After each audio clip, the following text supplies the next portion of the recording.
al humano. Entonces nosotros lo que hacemos es capturarlos con unas jaulas especiales, unas taperas, realizamos el programa de esterilización y luego los soltamos.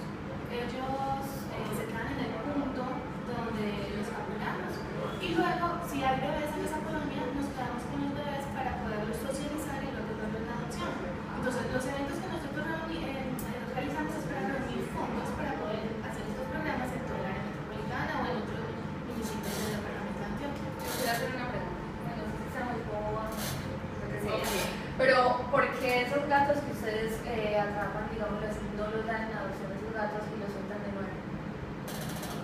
No, o sea, dan en gatos los Ellos dan en adopción los pequeños. No, los pequeños los encuentran en los gatos adultos son gatos que ya están, tienen mucho terror a los humanos, no se socializaron bien, entonces no tienen como esa facilidad de convivir con el humano dentro de una casa.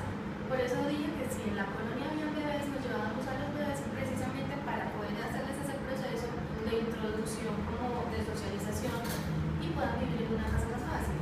Los adultos es imposible, el mismo estrés, porque se ha pensado y muchas veces lo han intentado, pero el estrés los enferma. Claro. Y de pronto se vuelven un poco agresivos. Diría yo, tornan a ser agresivos con la persona. Pero la agresividad es precisamente por el miedo. Exactamente, porque les da temor.